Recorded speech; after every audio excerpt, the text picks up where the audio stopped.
On the unemployment rate, up a couple, or 3.5 to 3.7. Is this the, many economists asking this, I guess you and I pondering, is this the cyclical shift? Is this now a sign that the downturn is on? Yeah, and how much of a downturn? Or you'd hope a return to normality, but I don't think it's that, sadly. Is this rise in the unemployment rate from 3.5 to 3.7% today a sign that the Reserve Bank should halt its campaign of rate rises? Or worse than that, is it the first step towards a severe downturn in the economy? Even with inflation not moving and unemployment rising, could we end up with stagflation? Well, we're a long way from that, but Treasurer Jim Chalmers admitted he was worried today. I think any treasurer is worried about the prospects of a slowing economy, and I am, of course. You know, when the economy slows, when the unemployment rate ticks up, even if it still remains at or near historic lows, there are human consequences for that. Well, let's look at the state-by-state figures of unemployment today.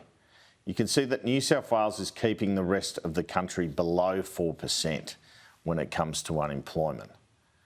Jim Chalmers also had a decent crack at the opposition at his press conference today, saying that some of the government's measures, such as the National Reconstruction Fund, it's trying to get up, are inflation busting, but the coalition are seeking to block them in the Senate. And rather than some of his other colleagues who are attacking the Greens over this Senate blockage, the Treasurer went for the coalition, saying they have dealt the Greens into the game. I think we do need to shine a light on the fact that in voting against manufacturing jobs and fixing our supply chains, and voting against more affordable homes for more people, and voting against some energy bill relief, the opposition is voting for even higher inflation for even longer. That is the inescapable conclusion from the way that the opposition is playing politics with the government's economic plan. What the coalition's pig-headed approach has done is that it has dealt the Greens into the game.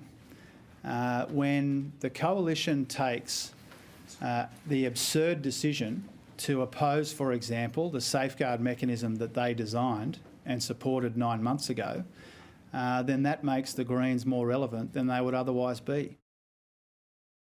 And the Treasurer also called on banks today to pass on interest rate rises for savers. Pass on the interest rate rises to savers as quickly as you pass on the interest rate rises to mortgage holders.